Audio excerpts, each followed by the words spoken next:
And indeed, folks, let me say a pleasant good morning, good afternoon, good evening, from wherever you are across the world. This is your premium program on African Actions Network to a radio television based in Pennsylvania and USA. And my name is Ta UV Garnett. I'm going at this presentation today. As a matter of fact, is the 12th day of December and the year remains 2022. It's Monday in Liberia, from where I set to broadcast. It's barely 80 minutes past 1 o'clock already. So wherever you are across the globe, once you are following the broadcast, you can just share the broadcast. At least we'll have about 200 views before we move on with the discussion, because this is a very serious issue about Liberia and how we can help to move Liberia forward. And so wherever you are, many thanks for joining us. James Jason is always here, and many a times I join you on the broadcast, and other folks across the world join us as well. But as it stands on this Monday, I'm the lone presenter. So let's talk about Liberia and how we can move Liberia forward.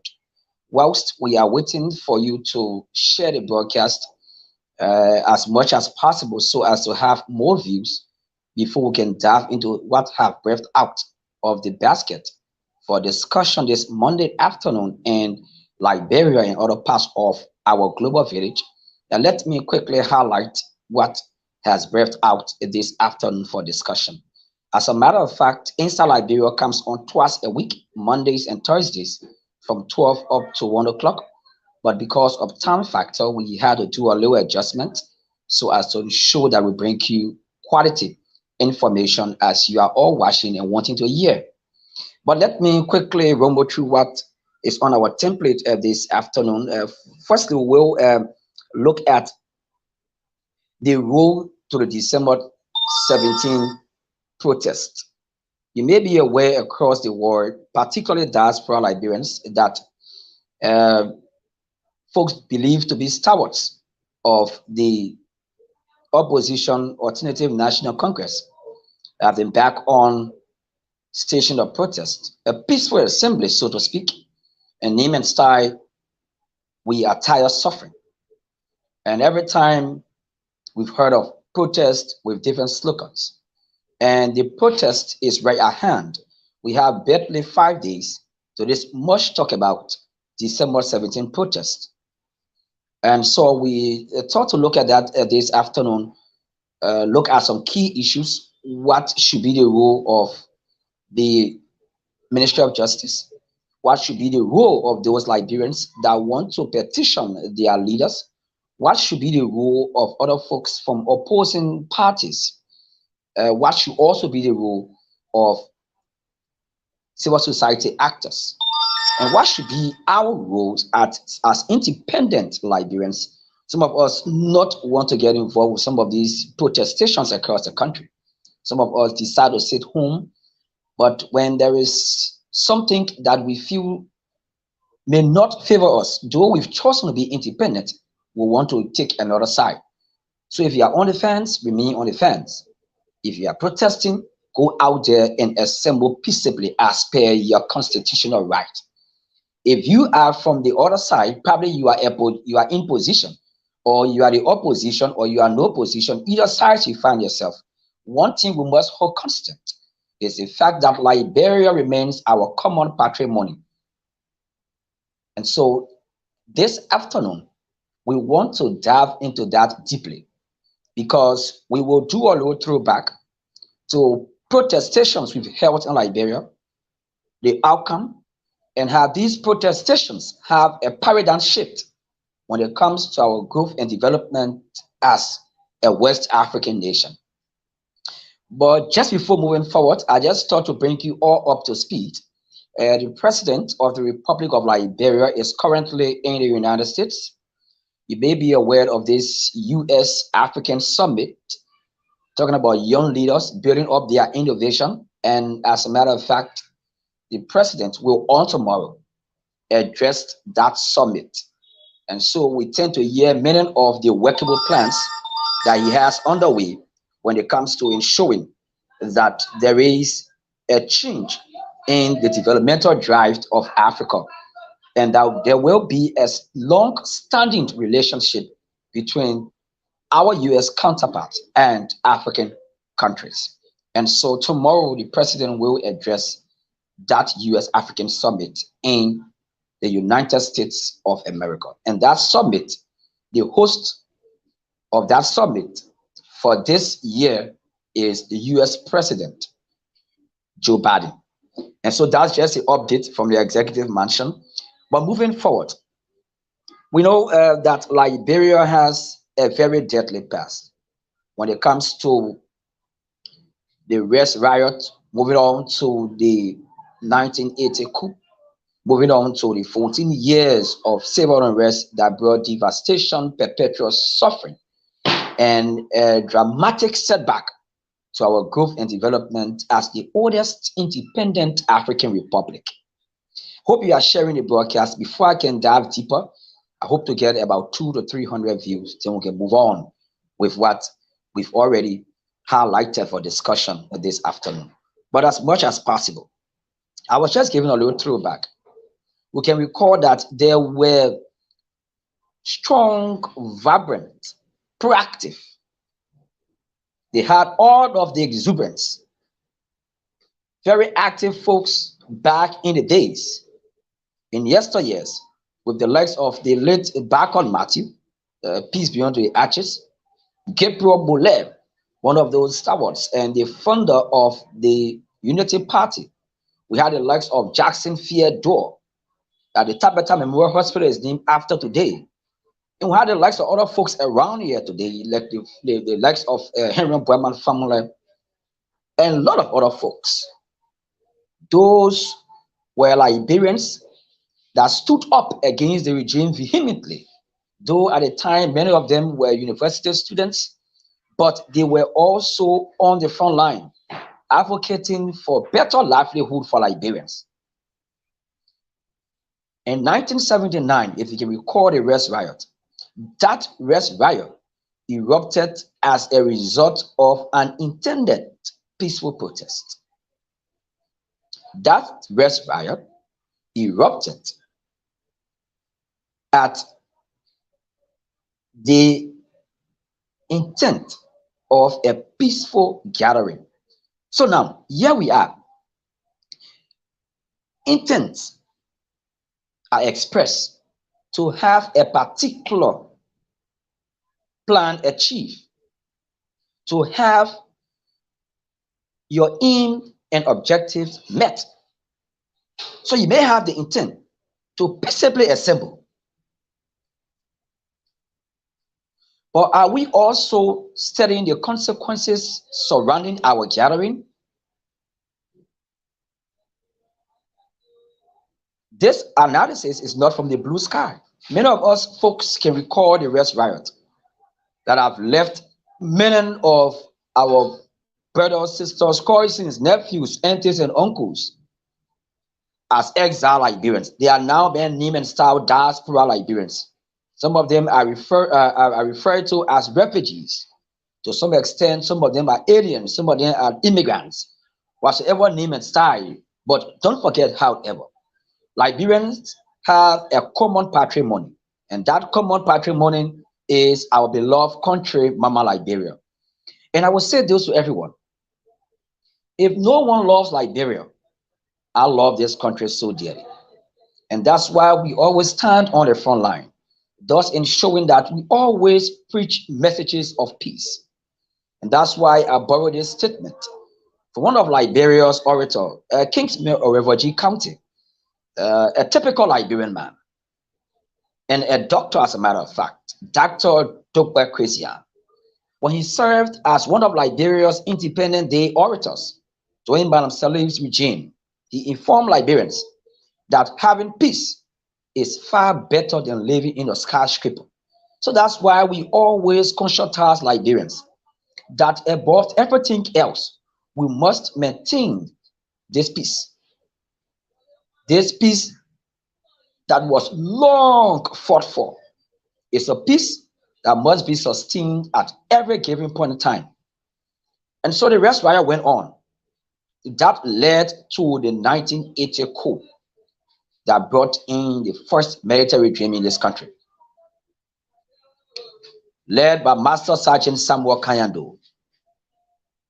It went on. We had a very, very, very terrible election in 1985. Testimony to the fact that folks were very much disenchanted.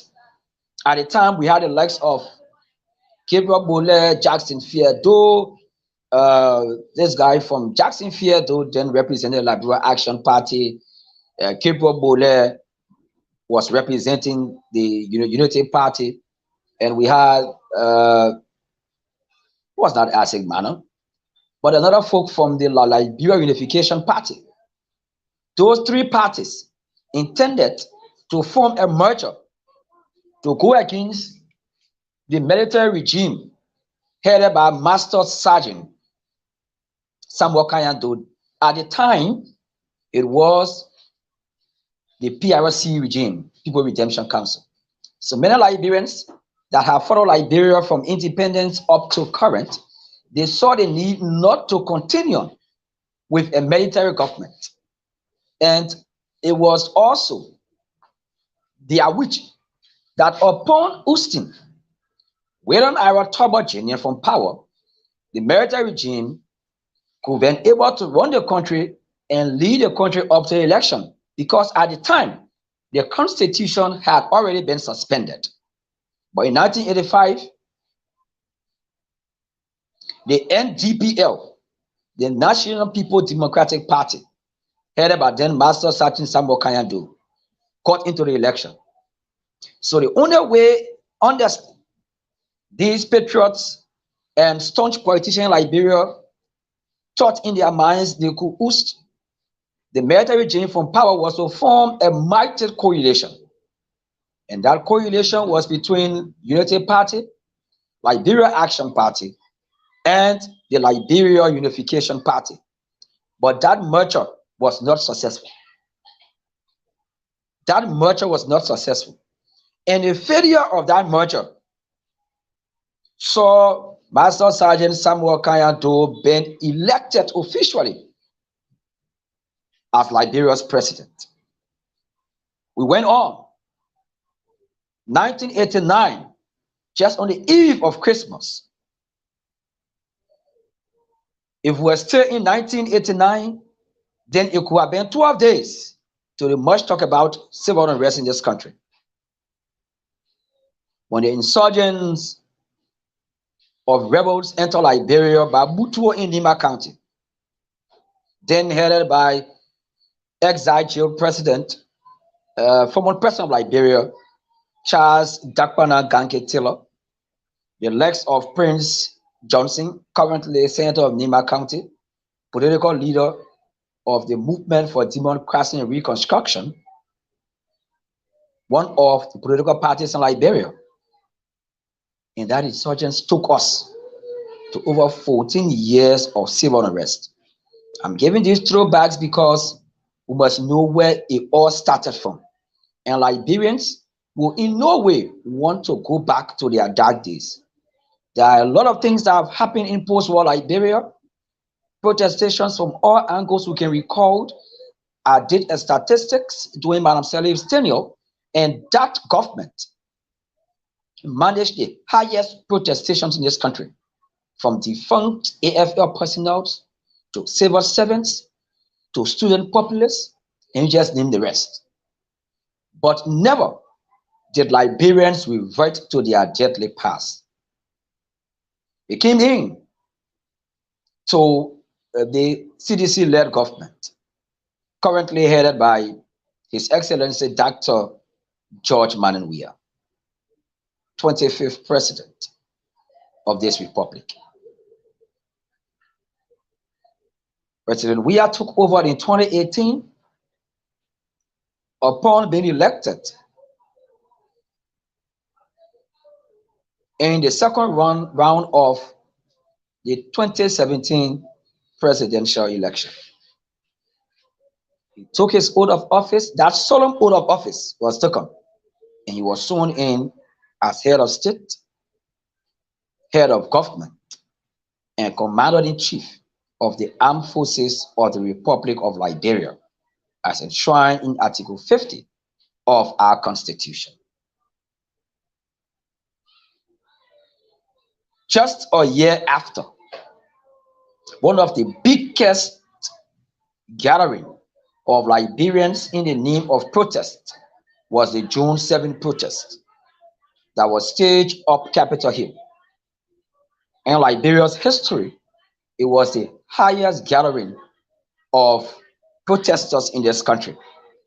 And that protest went on peaceably, and trust what? There were no casualty whatsoever, though we know that these things happen. And there was one thing that the Ministry of Justice, through the Liberian National Police and the joint security that was organized to monitor the June 7 protests, was very much strong about. And the mandate was no counter protest. There should be no counter protest. We heard the legs of Eugene Falcon, former Deputy Minister in the Ministry of Information, when he said he would lead his own team in an opposite direction. And the U.S. Embassy did not renege on that statement. They came out with a strong press statement condemning Eugene Falcon's action, and to some extent he was suspended. And as time went by, his boss dismissed him from government.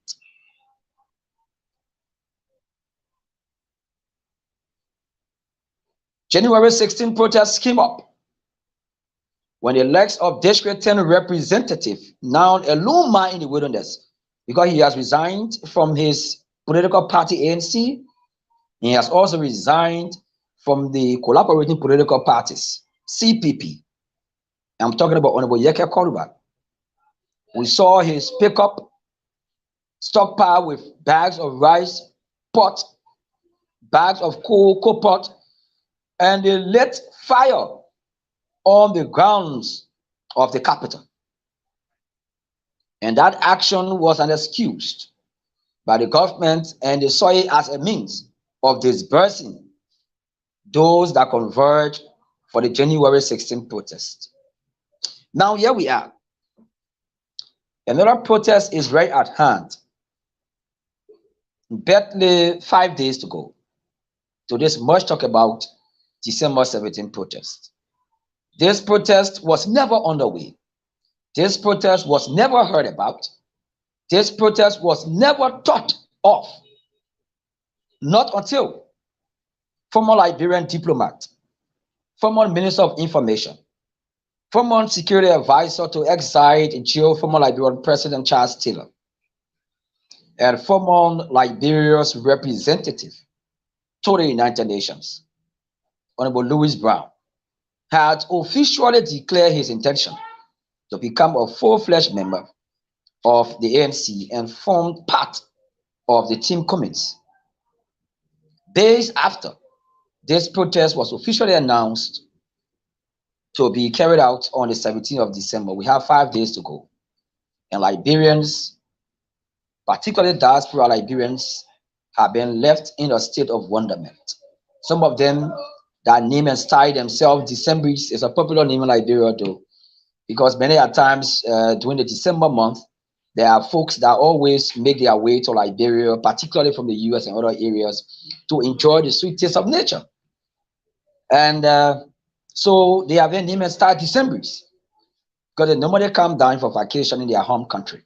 Some of them are now left in a state of wonderment, thinking as to whether this thing will end well, and so as to have them have a wonderful time. Some have purchased their tickets already, stockpiled their suitcases to get on board a flight and fly to Liberia. And hearing this is not a good sign, you know. And so here we are, another protest is right at hand. Now, this is our fear in the entire protest issue. I followed the June 7 protest closely. There were similar protests on June 7 being held in America. I also closely followed and covered the January 16 protest. I was tear gassed, and that was the first time I went through such terrible pain as a frontline journalist, as a reporter beyond borders. Went through that because protesters did not listen to instructions given by the Ministry of Justice. And when the security apparatus found not an option but to use force to disperse a crowd, you know it will never end well. And so that was the case of the January 16th protest. At that protest, I saw an elderly woman. I witnessed her carried her three grandchildren. And she said, I'm not fighting for myself, but because of these kids. We had an interview of her briefly, few media outlets had an interview of her, and 20 minutes after, the forceful disbursement started. My mind kept on reflecting on that old lady and her three grandchildren, how they survived such a huge crowd. Stampede also led to some folks' hands getting broken. Some people broke their legs. Some got wounded seriously. Those folks that went out as vendors or peddlers to sell their little markets, their commodities or stuff got destroyed. Many of them didn't benefit. Their profits all left in the process. And every time I sit, I have a sober reflection on that old lady and her three grandchildren that went to exercise their franchise, their inalienable rights, their inherent rights, as enshrined in our Constitution. The law is clear in Article 17 that you have the right at every given point in time to assemble and petition your leaders on the common good of your country where your safety is so required.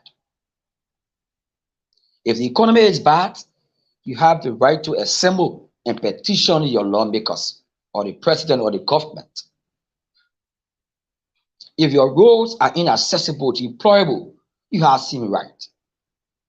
If your fundamental rights have also been infringed on, you still have that right enshrined in Article 17 of our Constitution. But many folks see this as a sabotage, particularly those that are connected with the power to be. They see this as a sabotage. That look, we should not allow this to happen. Probably international partners and donors will want to believe that we are not doing the right thing. But when people are not satisfied, you too will not be satisfied. There is an old African adage that says, the child who says his or her mother will not sleep, that child will not also sleep. And I drew this analysis. I said, let's take, for instance, one of the key campaign messages of this government was to empower young people. And many young people in Liberia saw the insurgents of the Weah-led government as a means of giving them better livelihood. They saw the government as a liberation for the young people in this country. Up to current, let's look at our foreign direct investment. So we too, we are stabbing ourselves in the back as a government. If these young, energetic Liberians had the technical know-how, they had a means of getting their hands on basic jobs to do. Do you think if the man has to go to work every morning by 7 o'clock and comes home 4 o'clock, and you know when the month ends, he's getting a $5 or his 700 or his 800 bucks, do you think that man will care to get on the street to go and protest? Vulnerability is one of the major reasons why you see every protest action can, at some of the times, want to turn violent. Because those that are organizing these protest actions, they know that some of them may not be in the forefront. Their kids are not in Liberia even. They are not here. At times too, you young people challenge them. Look, go and bring your kids to come and stand on the front line. We will follow them at the back. Your kids are not here. But because you are vulnerable and you have not an option but to wear any t-shirt, collect handouts, and get in the street. And so whenever someone comes in the community, look, we need the guys. And you'll find one of the guys will say, I'm the CRC here. I can give you 15 men. I can give you 20 men. Mind you, some of those guys lost focus already. They are not going to the protest or the assembly with the mindset you have. They may go with another mindset to thwart the entire meaning of your assembly. So much do these things with conscience. We must know that our actions have the propensity of sending Liberia back to her dark days. And this is just scary for us as a country that is nearing election period. It is scary. So now, as it stands, just a day after making the pronouncement for the much talk about December 17 protest, just a day after making that pronouncement, there was a planned talk show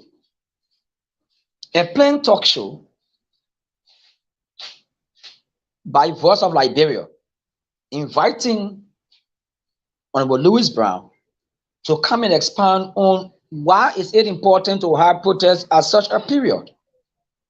More especially, one of the nation's biggest reconciliatory movements annually, the National County Sports Meet, will be officially opening on the same day of the protest. What's the essence of having protests this time? The festive season is right around the corner. More importantly, the president is not even in the country. And so he had the opportunity to go and share breakfast with Voice of Liberia. And whilst on the radio, obviously he had supporters outside. It's a normal thing in Liberia. When these top politicians are attending talk shows in Liberia, they will have supporters, motorcyclists, all out so as to probably escort them after their interaction with the talk show host. But on this fateful Monday, while Honorable Brown was in studio, there were other talks that came from the other angle as opposing force to attack other supporters. Thankfully, the Liberian National Police came in and put cease to the matter. That was a good stand in showing that Honorable Brown was protected and that everything was put under control. But mind you, that action was a litmus test for the December 17th protest. And there is a census. But for the December 17th protest, that was a litmus test. If that can happen, then we should also reflect when university students also went at the U.S. Embassy, nowhere else, but at the U.S. Embassy, to also assemble their peaceably. What happened again? There was an opposing force. This is not a good sign for Liberia. And the government will always want to escape this. The government will always want to say, look, we are not part of this. But don't forget, during the July 26th celebration, that bloody assembly, investigation has been ongoing. Today, there are some folks that had to be flown out of the country for further medical treatment, and Liberians get tired. When the LNP takes seize of the matter, and those that are apprehended to be investigated for onward prosecution, those things can just be swept on the carpet. I'm very blunt in saying this. Just this gone Monday, what happened when Honorable Brown appeared in studio Trust what? 4 persons are currently undergoing investigation. We will have to talk and pressure the LNP before another statement comes out to tell us how far they are with said investigation. It's not a cool sign for us. And there will always be fingers pointed to the government. There will always be fingers pointed to the government because you have been involved with forming paramilitary groups that you call brigades and all sort of names. They are dressed almost like military personnel. Today, you may recall that just on the 10th of this month, 2 days ago, during the observance of the Anti-Corruption Day, the U.S. Treasury again placed sanctions on 40 individuals and entities across the globe. Among those individuals, 2 Africans were hooked. The hosted president for neighboring Guinea in Liberia, Alpha Condé, just a stone throw from Liberia. He was hooked in that web. When the Constitution was amended to give him a 3rd term in office, he forgot that it was a breach. It didn't go down well with many folks in Guinea. He was hosted by his own AD. Today, Karim Keita from Mali, the son of former Malian president, he was hooked because of this formation of paramilitary groups, brigades, and all sorts of splinter groups, forming forces outside of the national and legislative forces to disperse protesters. These happenings are not strange from what we are seeing in Liberia today. We can recall just a month ago, Honorable Yeke Konuba invited media practitioners to a press conference wherein he stated clearly that the duration for training of those they carry on the police academy to handle them firearms in the name of dispersing crowds.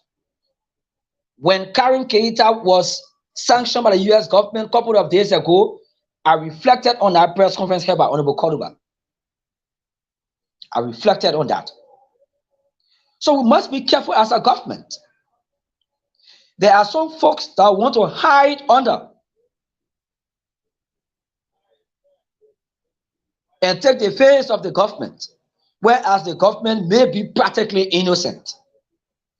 But it is the responsibility of the government at every point in time to protect the sovereignty of this republic.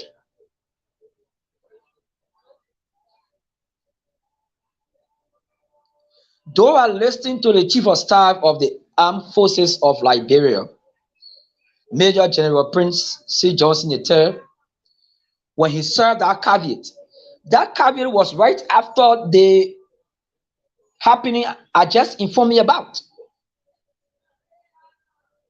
When an opposing side came to disperse peaceful supporters of the ANC and in support of their entire sovereign protest. That is where the problem came from. And he said that caveat. There have been mixed views about what was stated or the caveat that was heard by the Chief of Staff. Excuse me.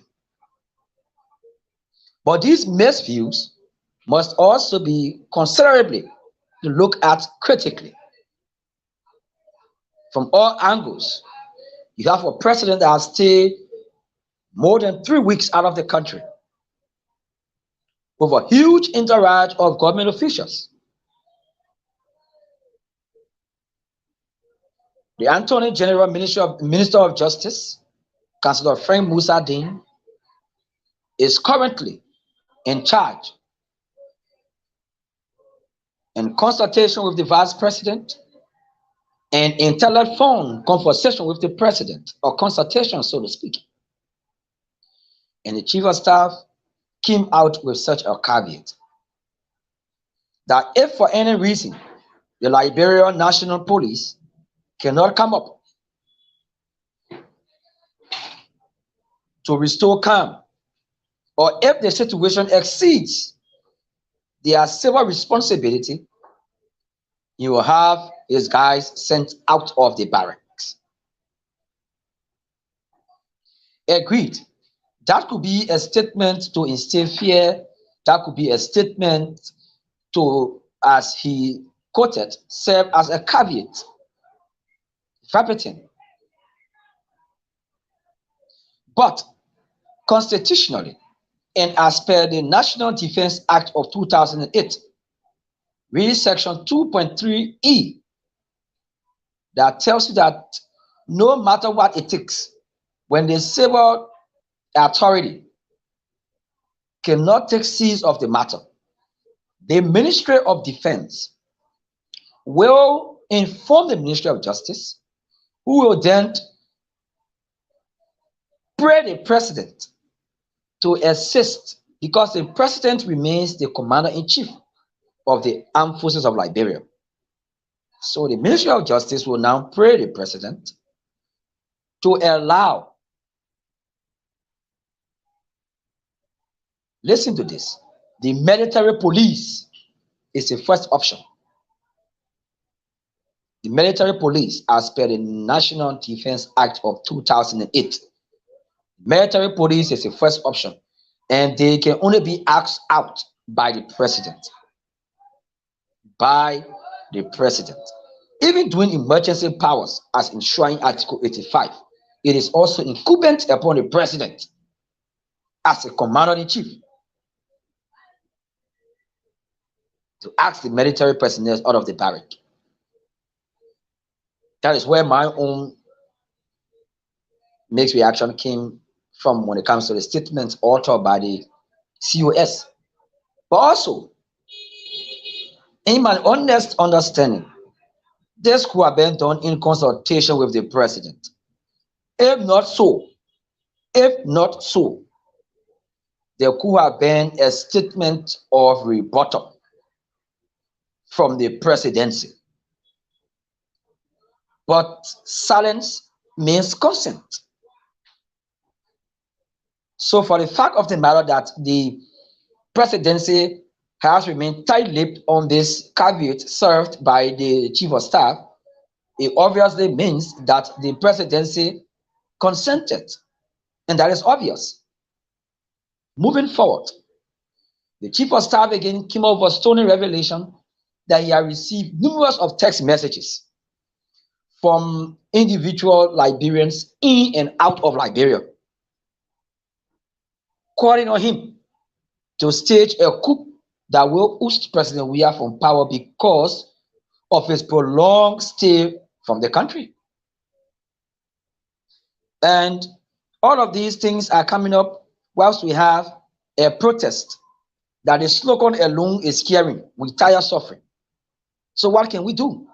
Why can't we wait for October next year and go to the ballot box democratically and inform the world that Liberians are tired of suffering? That's why I ask, can protestations have a paradigm shift in our national growth and development? Look, Liberians, we are at the verge of going to election. And Barack Obama said this when there was a little upheaval right after his election, between the period of Obama being elected president to his inauguration. You know the caution he served Americans? He said, we have waited for hundreds of years for this change, to have a black president. Why can we wait for a few days?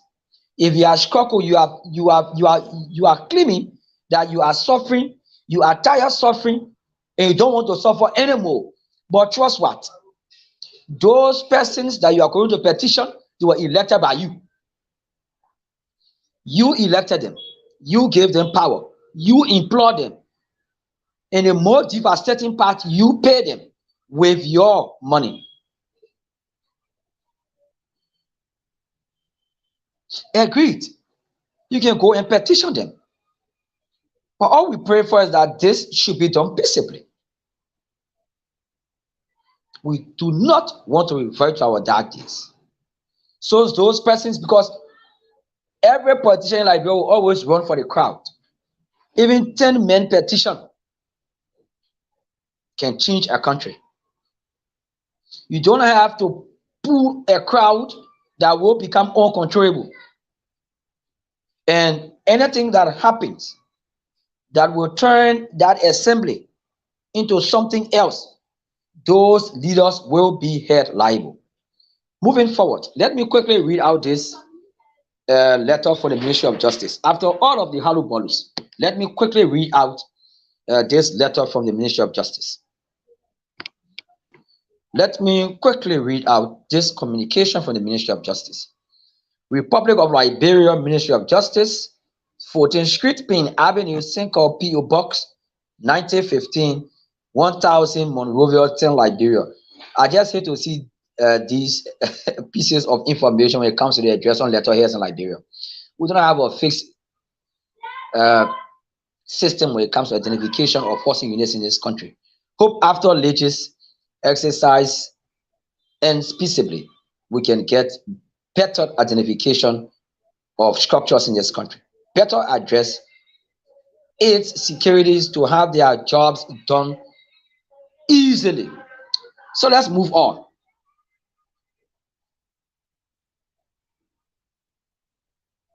Mr. Martin Sekula.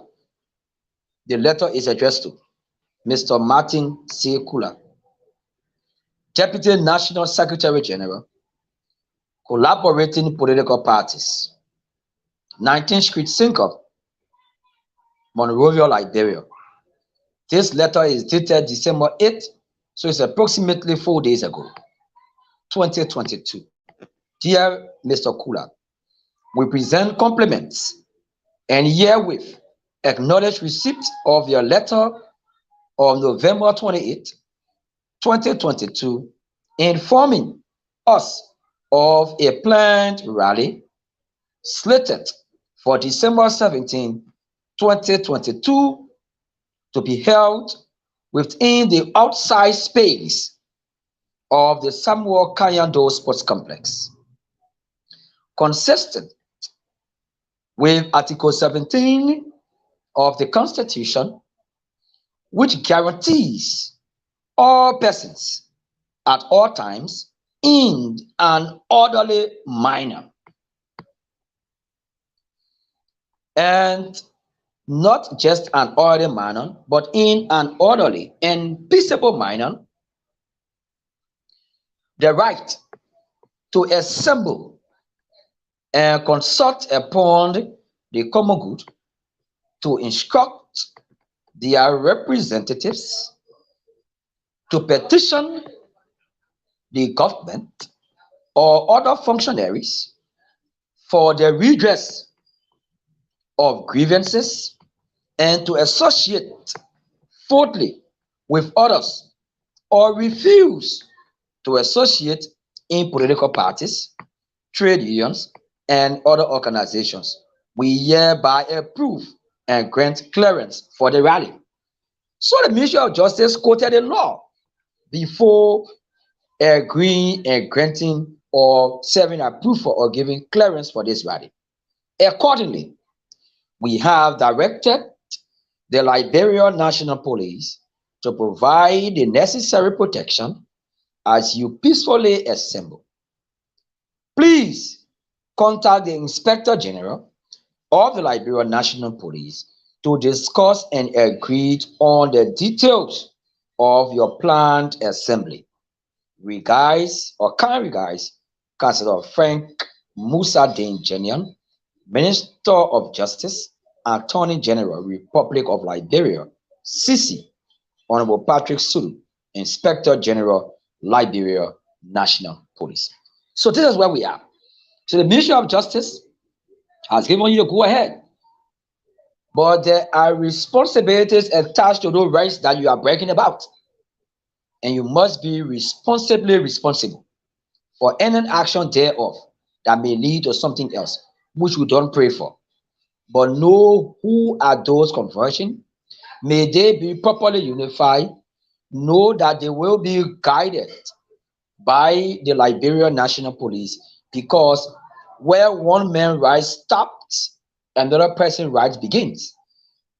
Article 17 gives you the right to assemble peaceably and in an orderly manner. If you should invite to Article 13, it gives all the right when it comes to freedom of movement. So you cannot destroy other people's movement because of your peaceful assembly. The law is the law. If you want the law to protect you, let the law protect everyone Liberian. But Liberians, be careful. As was stated in Article 17, you have the right to associate or disassociate. You have the right to associate or disassociate. You know, our politicians have to change the style. A hungry man is an angry man. Honestly, this country is hard. Times are hard, things are difficult. So taking a hungry man or taking on the street may lead to his anger becoming uncontrollable. When will Liberian politicians change the dynamics of protestations in this country? Wake up one morning and say, look, Liberians, let us all wear black and sit home. If you are civil servant, just stay home, just be in your black. Let's mourn that we are dying because we are suffering and we are tired. But every time taking folks on the street, we must understand too that this does not signal well for international partners, our donors, and other folks that have seen Liberia as politically stable to invest their resources. Nobody that get a good monopoly in an area where every day there are protestations and they are rioting and people are disenchanted, who want to invest their money? That good money will go into a very good environment. See Ghana, it took Ghana 15 years to reach to where it is today. Our big excuse in this country, 14 years of civil unrest. Let's calculate. Since the Accra 2003 peace accord that brought in the transitional government headed by fallen Charles Judy Bryan, may he rest in peace. 3 years passed over. Went to election. But I said he spent 12 years in power. President Weah has swept already 5 years, plus the 3 years. Amen, Liberians. Which excuse we have that we cannot boast of stable electricity in this country? Which excuse we have that even in the urban areas, we cannot boast of pipe-borne water in every community? Which excuse we have that up to current, NRA is still raising a little over $5 million? Which excuse do we have? Which excuse do we have that our country's budget is heavily dependent on foreign aid? Which excuse do we have that before we have an election in this country, you say have to step in? This other group have to step in. Qatar Center has to step in. Which excuse do we have that even up to current, smaller denomination of bank notes cannot be seen in Liberian market up to current? Barely 13 days, less than 2 weeks to Christmas. Go in the market. Central Bank said they were bringing in the coins to call up for the $10 and the $5 that are already mutilated and cannot hardly be seen in the Liberian market. Where are the coins? Motorcycles are still complaining no change. Market women are still complaining no change. Young boys, the same complain no change. Street vendors, the same complain no change. Peddlers, petty traders, no change. Where are the coins?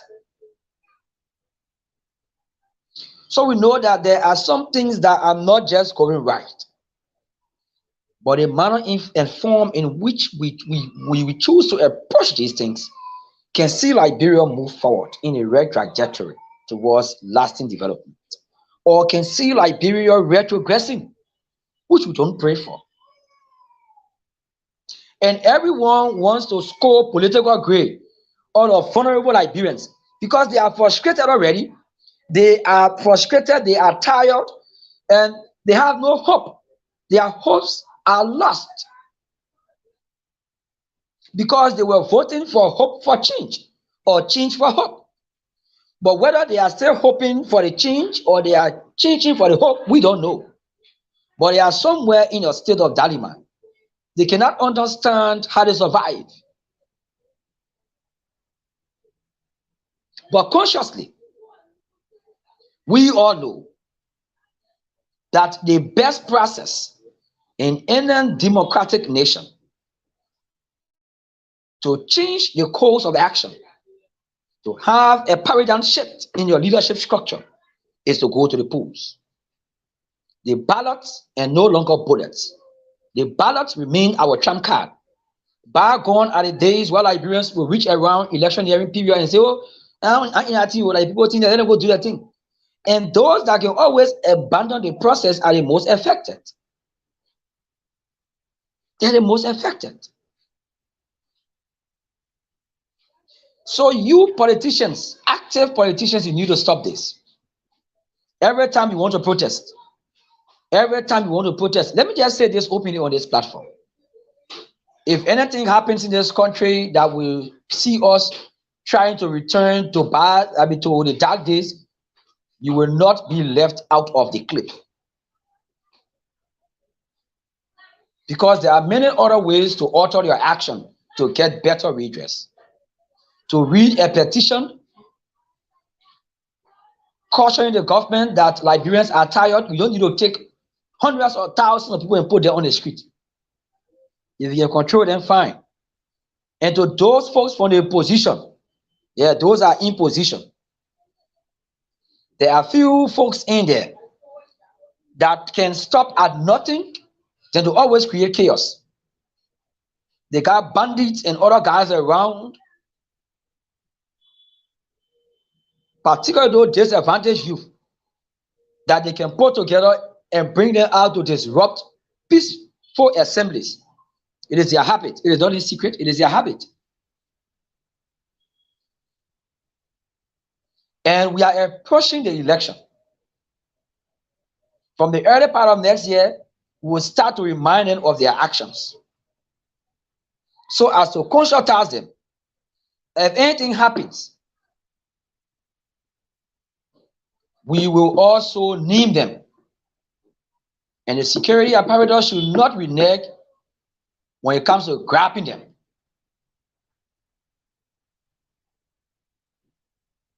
Every one official of government wants to become information minister. So don't you smell chaos? The maritime boss will remain in the US and be responding to a senator, a politician, while he should be focusing on maritime issue. He's now an information minister, whilst Lecturer Winning is still actively alive, effective, efficient. Len Eugene Nambwe is responding to Senator Darius Zero on BBC. Monrovia City Mayor Jefferson Kochi is responding to Louis Brown at a core MCC press. Look, some of these things are embarrassing. You cannot call a press conference using MCC resources and you be preaching politics. You should be talking about city ordinance, particularly during the festive season. So every one key actor of this government wants to serve as an information minister. So all of these things can spread chaos. We need to stop these things. But time is fast spent, we need to go. But many of your comments and reactions will be sent out for public consumption. But this is Inside Liberia. It's a premium talk show on this platform, African Actions Network, 2A Radio TV, based in Pennsylvania, USA. And the lone presenter anchoring this Monday's presentation on this 12th day of December, AD 2022. The host, James Justin, is now faring too well, wishing speedy recovery. But as much as possible, we have to keep the platform active. And on Thursday, it will be more interactive. We've been able to catalog few persons that will join us live as we drill them around on some trending national issues. But as much as possible, one thing I love to say to Liberians: love Liberia. Cherish your country. If Liberia should move on to the next level, only Liberians can change Liberia. It is not by miracle. It is about making wise decisions. It is about electing good leaders.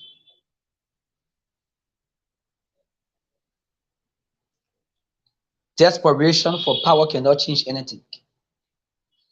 Many of these politicians in Liberia are recycling politicians. Today, Honorable Louis Brown is staging protests. Yesteryears, he served as security advisor to President Taylor. In the previous government, he served as information minister. Today, he was with the ANC.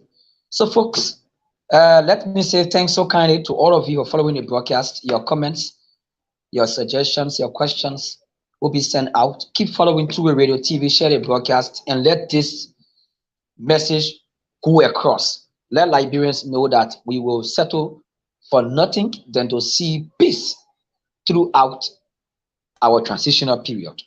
If President Weah will be re-elected, that will be decided by Liberians through the ballot box.